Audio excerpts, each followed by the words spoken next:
Assalamualaikum warahmatullahi wabarakatuh Anda semua. Pada kesempatan ini Ibu akan menyajikan sebuah materi, yaitu mata pelajaran ilmu pengetahuan alam dan sosial pada materi bab 3 hidup bersama alam. Makhluk hidup berbagi tempat tinggal dengan makhluk hidup yang lain. Mereka hidup berdampingan dalam suatu tempat tinggal yang disebut dengan lingkungan. Selain itu, ada juga benda-benda mati yang merupakan bagian dari lingkungan. Apa saja yang menjadi anggota suatu lingkungan? Nah, Ananda semua, kita akan membahas tentang ekosistem. Ekosistem adalah interaksi atau hubungan antara makhluk hidup dengan lingkungan sekitarnya. Tingkatan organisme dalam suatu ekosistem terbagi menjadi individu, populasi, dan komunitas. Pada suatu lingkungan atau habitat, makhluk hidup dengan berbagai jenis akan hidup secara berdampingan atau berkomunitas. Komunitas ini berinteraksi dengan benda tak hidup di lingkungannya yang membentuk dengan namanya ekosistem.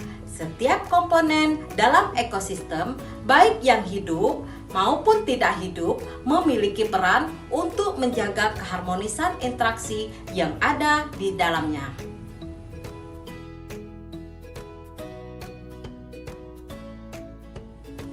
Satu makhluk hidup biasa kita sebut dengan individu. Makhluk hidup yang sejenis ini kemudian berkelompok yang kita sebut dengan populasi. Lingkungan tempat tinggal makhluk hidup disebut dengan habitat. Pada suatu habitat hidup berbagai macam populasi makhluk hidup. Sekelompok makhluk hidup yang berbeda jenisnya dan hidup berdampingan disebut dengan komunitas. Selanjutnya, komunitas ini akan berinteraksi dengan benda yang tidak hidup pada lingkungannya. Misalnya, ikan yang membutuhkan air untuk tempat tinggal. Manusia dan hewan membutuhkan udara untuk bernapas, serta tanaman yang membutuhkan matahari dan tanah. Inilah yang dinamakan ekosistem. Ananda, kita akan membahas tentang macam-macam ekosistem. Yang pertama, ada ekosistem sawah, di mana di dalam ekosistem sawah terdapat beberapa komponen, mulai dari sapi, ular, rumput, tumbuhan, kemudian ada tanah dan lain sebagainya. Lalu, ekosistem yang kedua adalah ekosistem danau. Komponen makhluk hidup yang terdapat di ekosistem danau ini ada ikan, capung, tumbuhan, pohon, rumput, dan tumbuhan lainnya. Ananda semua, sementara benda matinya itu ada air, kemudian ada batu, udara, matahari, dan ada tanah. Lalu berikutnya ada ekosistem hutan. Dalam ekosistem hutan ini apa saja komponennya ya?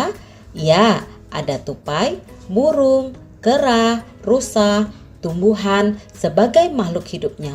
Sementara benda matinya itu ada tanah, udara, dan sinar matahari.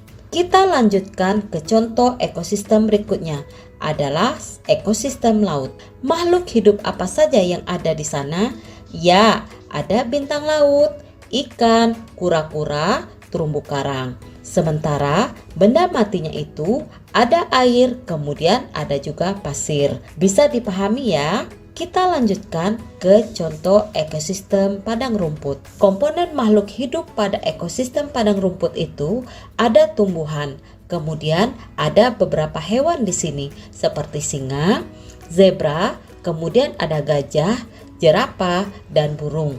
Sementara komponen yang merupakan benda matinya itu ada batu, air, sinar matahari, dan udara. Dan contoh ekosistem yang terakhir yaitu ekosistem gurun yang merupakan komponen makhluk hidup ada kaktus, rumput, lalu ada unta. Dan yang merupakan benda matinya itu pasti ada pasir atau gurun itu sendiri. Kemudian ada batu, ada udara, dan matahari. Ananda semua, kita akan membahas tentang komponen biotik dan abiotik. Ayo, siapa yang tahu apa yang dimaksud dengan komponen biotik dan abiotik? Ya, betul. Komponen biotik adalah komponen yang di dalamnya terdapat makhluk hidup. Sedangkan komponen abiotik adalah komponen yang berisi bukan makhluk hidup, seperti air, tanah, cahaya, matahari, dan lain sebagainya. Ada komponen-komponen yang hanya ditemukan di ekosistem tertentu. Misalnya, pada ekosistem pantai, di sana terdapat pasir, batu karang, air asin, dan juga bintang laut, yang mana tidak dapat kita temui di ekosistem lainnya. Beruang kutub yang hanya dapat kita temui di wilayah utara dan Antartika. Pada wilayah ini pun ditemukan komponen abiotik, yaitu berupa salju. Selanjutnya, teratai dan enceng gondok yang hanya bisa kita temukan di ekosistem danau dan air tawar. Nah, demikianlah materi yang Ibu sajikan pada kesempatan ini. Dengan video pembelajaran ini, Ananda lebih memahami lagi materi tentang ekosistem. Tetap semangat belajar dan sehat selalu. Wassalamualaikum warahmatullahi wabarakatuh.